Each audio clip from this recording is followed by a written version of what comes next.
Have you ever replaced a headliner? We're about to show you how, right here on Shop Tool Reviews.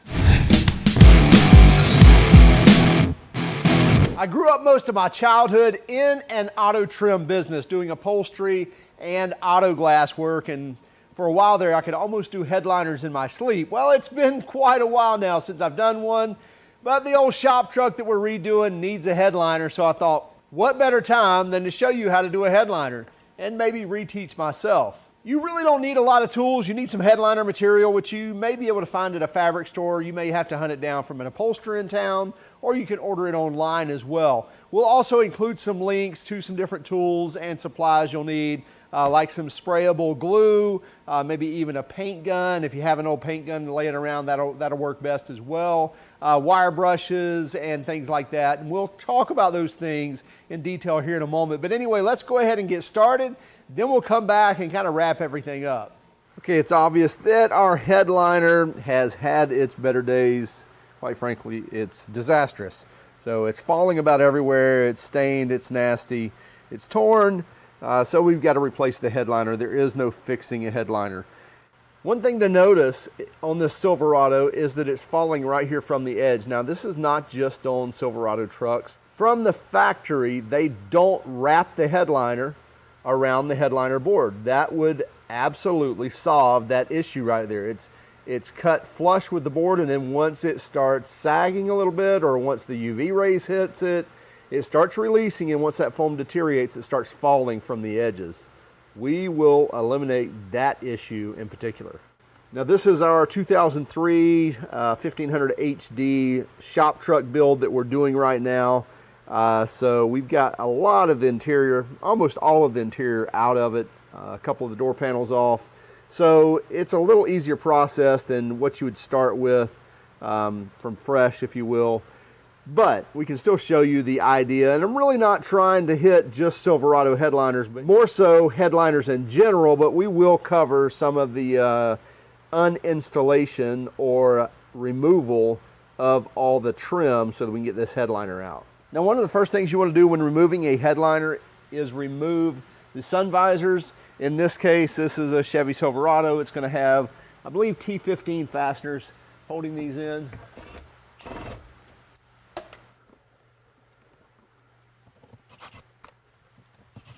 And a lot of times you want to take note of what orientation your visor is in as well, especially when you have to move it to get to the, in this case, the third fastener.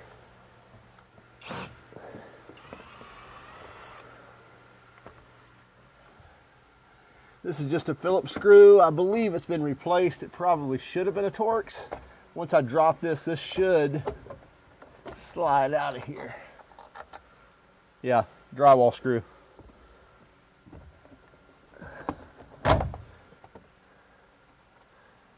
And then we can unplug it. Get that out of the way.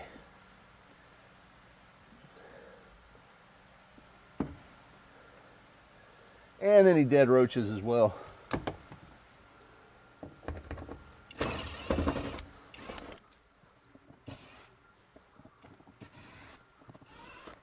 And then these should just pop off.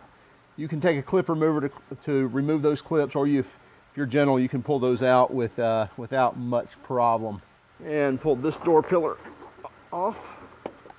There we go. Now that front should be, sometimes they're stuck to the windshield urethane, and then sometimes there's some Velcro from the factory.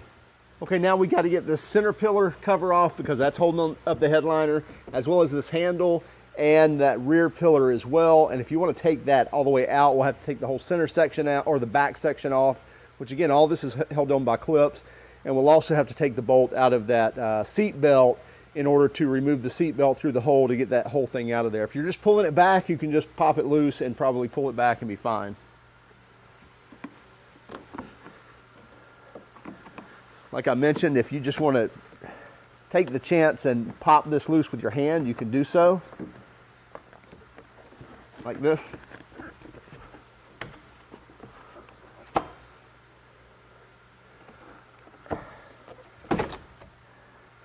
or you can use a pry tool like this and get in there and pry it loose as well. Typically, if it's newer stuff and still flexible, it'll be fine if you know where to pull, but just be careful when you're doing so. We're going to take these out and clean them up. As I mentioned, even this rear one, again, it's just going to pop loose.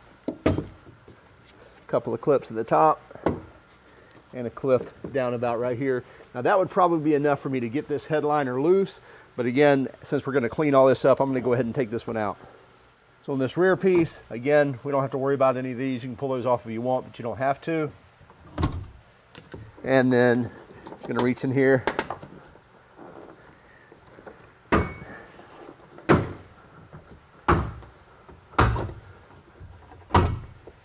And that's going to pull off. Got 2 Phillips screws here.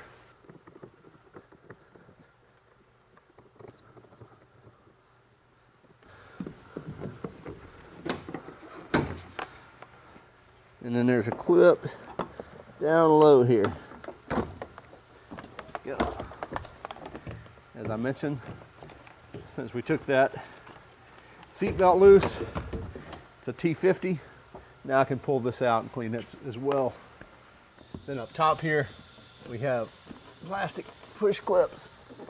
I like to get under it, not pry on the headliner, but pull those down. As I mentioned, I like to get under it, but not pry on the headliner, because that a lot of times will just crush the board. Just pull down. Should be able to pull that out with no problem. And that's that seat belt bolt or seat belt torque screw. So I've got a T50 in my impact. It makes it a lot easier, because a lot of times that sound deadening is all around that.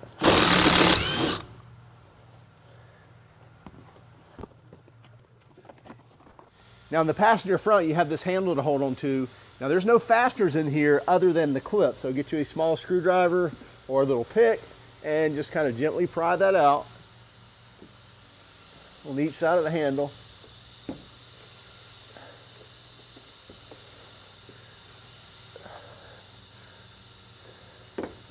There we go. Now that should, and it'll stay on the headliner, so don't worry about it, but that was holding that headliner up. Now we need to take these handles off with 10 millimeters. So you got these 3 10-millimeter bolts.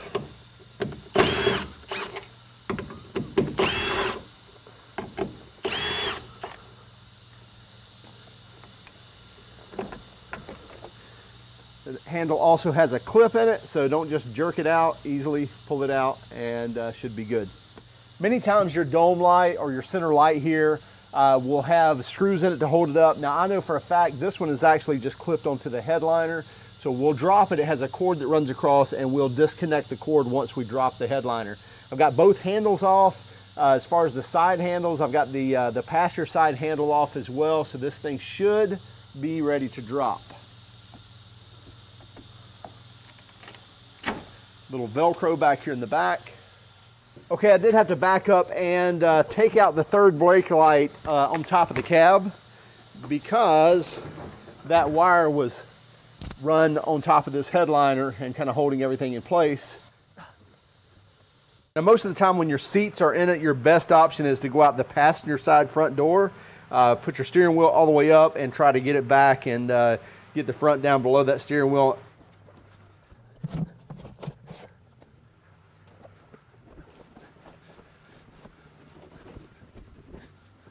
We've got our headliner sitting on a couple of sawhorses and actually some cardboard under that to keep it clean. And we need to take out our dome light as well as our handle, so let's get started there.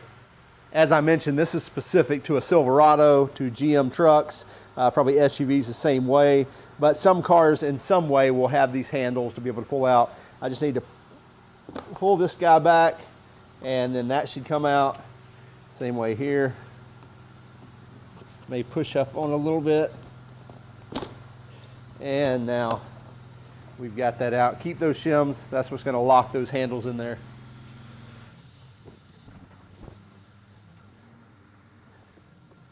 I'd forgotten on this one, it's a pretty easy process. Pull up the lens, and then that pulls that out. So that lens is actually what locks that whole mechanism into place. So every dome light will be different, but still pull that out. Okay, tip number 1 here is stay clean. Now I know we're still in the dismantling stages. We've got a nasty headliner here. We've got all kind of stuff on this thing that really is probably not going to bother us as far as right now, but give you an idea. So what happens on these headliners is the foam starts deteriorating, and that's what's let loose here, is the adhesive between the foam and the headliner material, not the material itself. And a lot of times as this foam dies, if you will, it'll get stuck to your fingertips, and it's like almost a glue, but then when you go to put on the new headliner, you'll get that and transfer it on the headliner. So stay clean here. I would say put on some gloves and make sure you keep your hands clean throughout this process. Okay, so let's get this old headliner off. There's a bunch of tacks in here, thumbtacks, so be careful. Many people like to do different things to hold these things up when they start falling. I've seen staples, screws. In this case, thumbtacks is a very common one.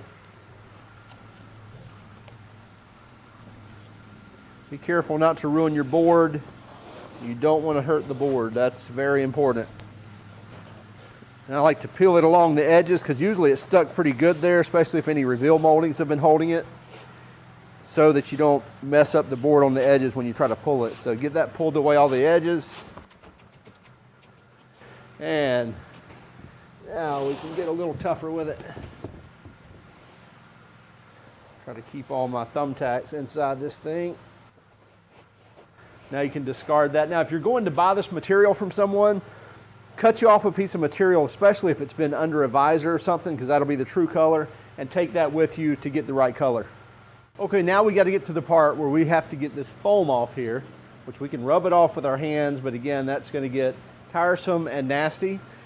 We can use a wire brush. This is a very common use. You can take this. You may even get a hard bristle plastic brush, but a wire brush is going to do better. And you can cover a lot more ground this way also. Now, you don't want to really dig in. You don't want to go through that surface. You just want to get this old foam off. So once you've done so, get you a blower or vacuum and discard all that mess you got there. Now, another option is a drill with a wire brush in it. So this actually looks like it would be pretty corrosive or pretty rough on this, but it's not. This is kind of a soft bristle wire brush, if you will. It's not real stiff. It's not a woven bristle brush. We don't want that, but just in a drill here, and then we can quickly go that way as well. So that's another option. You could probably even use something like this. I think this is like a paint remover, and it would do the same thing. You just got to watch, make sure that you're not digging into the headliner material. And then finally, you've got a grinder, and I've got a grinder with a cut brush on it. And again, nothing really crazy, and you got to be careful with this, but if you're gentle with it, it works fine.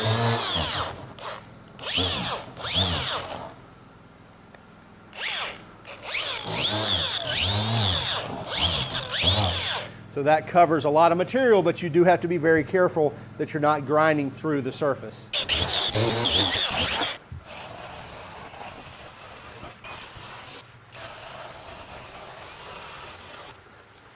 Here's another tip. When you're along these edges, you don't want to go where the wire brush is going to go against the lip. You want it to feather it down. So you either want to turn it in reverse if you're with a drill, so you can go that way. So again, you're knocking off the glue and the foam, but you're not trying to rip up the edge of the headliner. And also around small edges and stuff, that's where you may want to go to a hand brush or to the drill method. To keep the dust down, you'll want to either blow or vacuum off this stuff. Do like a quarter at a time, then vacuum it up, and also that'll show what you've got left. I'll vacuum most of this up, but you'll still probably have to take a blower to blow it off to get a lot cleaner environment.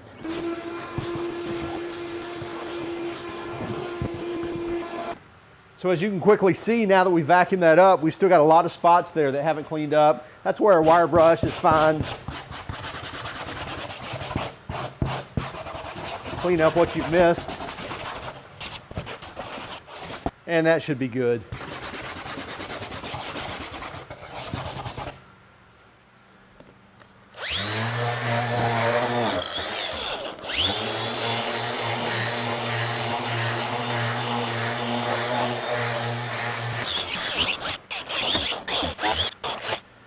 like that. That was a stupid decision to hit that spot right there, and I just ripped through the actual coating of the headliner. I'm out of practice.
Okay, I'm going to bring a couple of final tools into the mix, and that is a compressed air blower as well as a whisk broom or a small stiff bristle brush. And that is because you can vacuum up all you want, but you're still going to have some residual around, so I like to just kind of blow it off. And then also, if you see any small spots of any foam, this will take care of that as well. So you just kind of knock it loose with the brush and blow it off.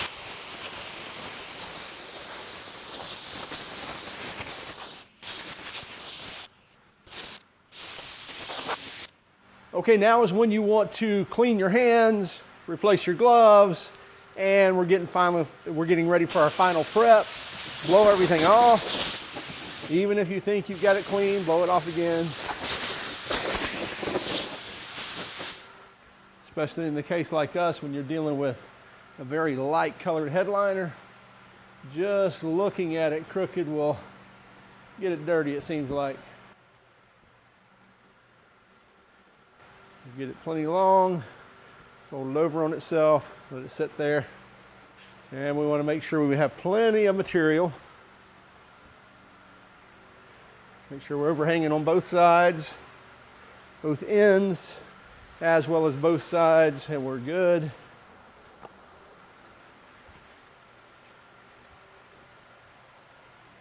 All right, now we're ready for our glue, to shoot our glue on. So I'm going to fold this out of the way. That will enable us to shoot half the glue on, stick it down, fold the other half over, and then stick it down.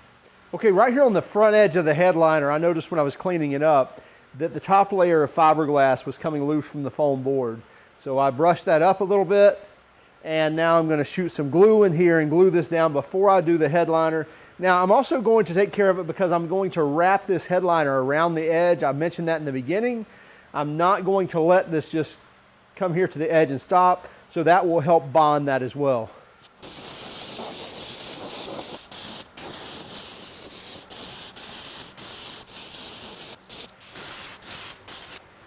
Now, one thing about contact cement, and I'm using just a cheap Probably get it at Harbor Freight, give them off of Amazon, but less than $20 spray gun.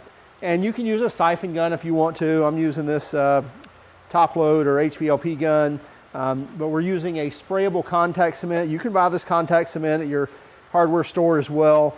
Just going to pour it in there and I'm going to shoot it. Now I'm not worried about atomizing it like I would paint, but I've just shot some pretty decent globs in there underneath this. And the way contact cement works, it's not a wet type of cement.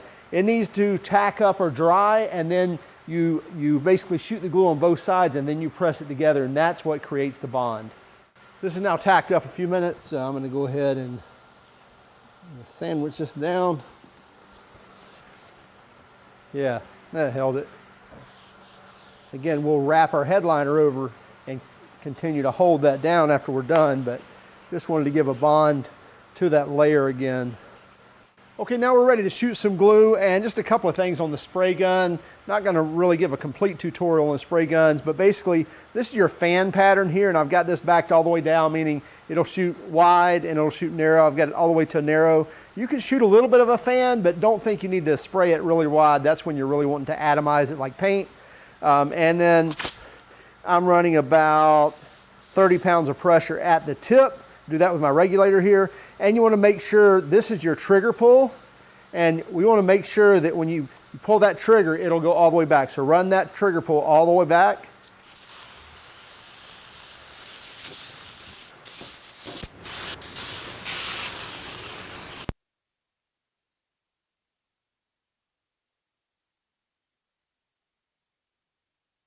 All right, so we have our board sprayed, and now let's get some glue on the headliner.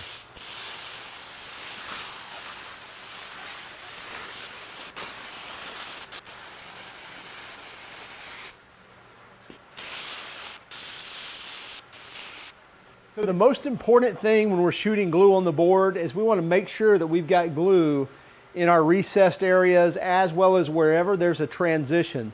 I'll cover that in a moment, why that's important, but we just want to make sure that we have glue coverage really everywhere, but specifically in those recesses where they make a transition going down, because that's where the most stress is going to be on this headliner. Okay, now we can, again, make sure we got nothing on our hands. And then we can fold our headliner over. And by the way, as long as you don't press this down, it's typically pretty forgiving, this glue is. So here's another tip. What we don't want to do, we do not want to stretch this headliner. So we don't want to take it from here and just press it down into those recesses.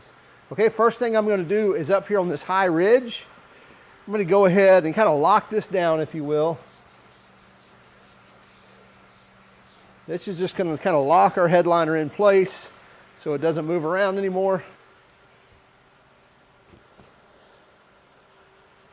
Okay, so now we're good. So now what we're going to do is, when I was saying we don't want to stretch, we want to shrink, like on this transition right here. We want to go ahead and start working this down. Rather than stretching it in, we want to kind of shrink it in there so that we're not putting too much stress to actually make that headliner come loose at another date. So again, we kind of want to work it down into those recesses, give it some slack so you're not stretching it in. And as I mentioned, it's typically pretty forgiving, that you can work out some wrinkles if you don't want to get a crease in it, but you can work out a wrinkle if you need to. Okay, getting it into that recess. There's a lot of contours in this truck headliner for this Chevrolet. See, we've got a little bit of a crease right there, but it was able to work that out. And again, right here where the handle goes in, again, we don't want to stretch this. We want to kind of work it in to where we've got plenty of material in here, so that it doesn't want to raise up at another date. At a later date, put it that way. Did a bad job right there. That's my fault. Out of practice. Same thing around this visor and around where this pillar post goes, a little bit tricky. It rolls about 3 different ways. This is where our big console, overhead console goes. And you can see this is laying down on here, but I can still pick it up as long as I haven't pressed it down yet. So it's a little bit forgiving. Again, I'm trying to get plenty of material down here so I'm not stretching it. And kind of work it into place.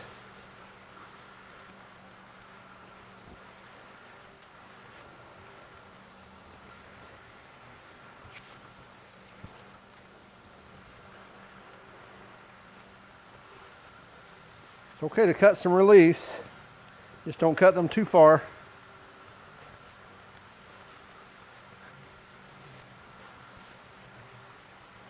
Then we can fold this back and do the other half.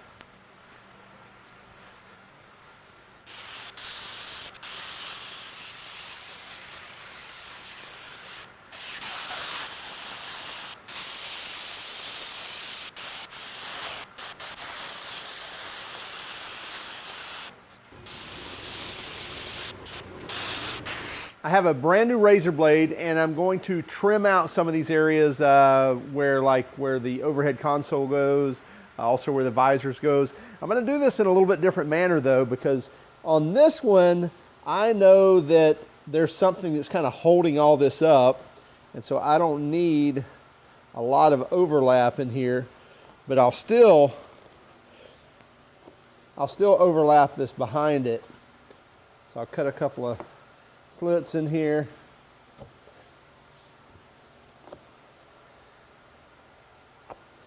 And I'll shoot some glue on the back side, and I'll fold that over and glue that down. On the visors, they're kind of triangulated, and I'll just kind of cut some slits.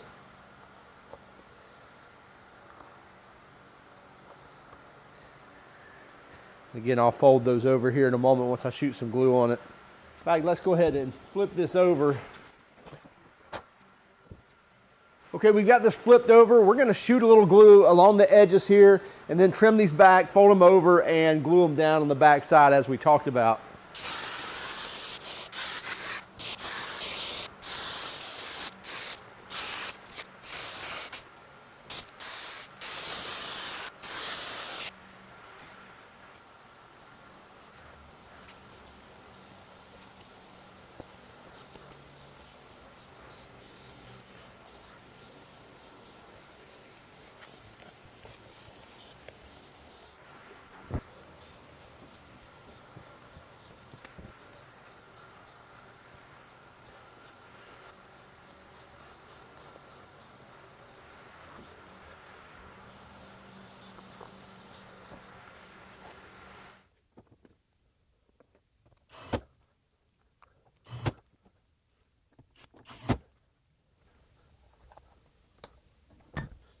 We will return the drywall screw until we get the correct screw for it.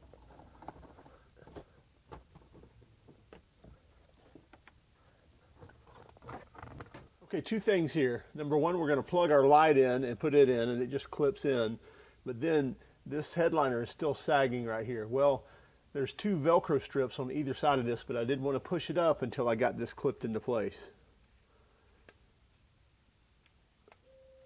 Plug our light in first. Then we know we want our buttons to go forward. Go, this line here.